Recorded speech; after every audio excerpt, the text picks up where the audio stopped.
Hi, I'm the Mike at michaelbearvoice.com with yet another commentary on, guess what, AI.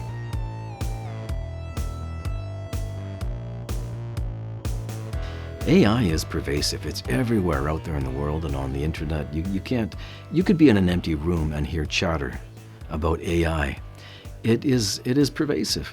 AI has helped to cut many of the facets of this jewel that we call modern living. And many of those faces are quite lovely, some not so much. And I think the majority are somewhere in the middle, and they are as yet indistinct. We don't yet know what they're going to look like. There are many players out there in the world today who are seeking to contain AI via regulation, via legislation. But much like Pandora, and when she cracked open the lid on her little box to release the ills that she did into the world, AI is not going back in that box. It will not be caged. And the question that we have to ask ourselves in our community, in any creative community, indeed in any kind of community that is impacted by AI, is how do we deal with it? How do we live with it? How do we get along? How do we control it? My own perspective is a little bit different as a voice actor who actually has an AI-modeled voice. That same perspective is somewhat cloudy, I must also admit. I'm not sure what I'm meant to do with it. I'm not sure what I'm going to do with it, but there it is. How I came to have an AI-modeled voice, the hows of that, the whys of that, the mechanics of it, and particularly also the rationale for it is explained in this video on my YouTube channel, Sound Sense. You've likely heard the expression, if you can't beat 'em, join 'em. My voice model was initially built by a company called Vocal ID, and as I record this, it's getting on to be nearly 2 years since I first recorded the source material for that voice. And when that voice was built and made available to me, I tootled along and I rendered a piece of copy that I had written for another project. And it was interesting to have myself coming back at me. It was a different kind of experience, I must say. At around that same time that I did that render, Vocal ID was itself being acquired by a larger company called Veritone. And the agreement that I had in place with Vocal ID was transported to Veritone, which is an important consideration and one for which I am grateful.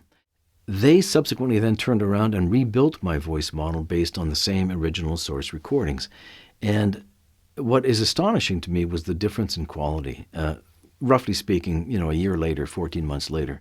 And I thought, well, how good is it compared to me? So just for grins and giggles, I recorded around that same time myself reading the copy live as a human being. Here we are recording. I'm going to move this. And so that's what I want to play out here, just for grins and giggles. It's sort of an ABC comparison, Model 1, Model 2, and myself going live. I should point out that the AI voice models have not been manipulated in any way. They are raw, straight from the horse's mouth, you might say. They can be, they should be manipulated and edited in an editor. And we'll touch on that because it is a bit of a thorny issue for me, but they're not. They're raw versus me reading it live. Enough. Let's have a listen to it and you can be the judge. To capture and record good sound is to engage in math. For such an emotive and powerful thing, sound comes down to numbers and calculations, frequency and amplitude. Controlling and shaping both of those things is the object. First off, there is a ton of math involved in sound, as in many aspects of our lives, that we don't need to consider on a daily basis. But when you stick a microphone in a room and stir the air with words, you're entering a whole new dimension. If sound waves were visible and frequencies were colors to the naked eye, I imagine the room might look like Jackson Pollock went berserk. What we want to do with this brief article is explain how best to restore some semblance of form and structure to the canvas, as it were, to produce an intelligible sound painting. Apart from the obvious difference in quality, the one thing that jumps out to me right away is the rhythm and the pacing. Whereas we all started the same, my voice models and I, we went for a walk.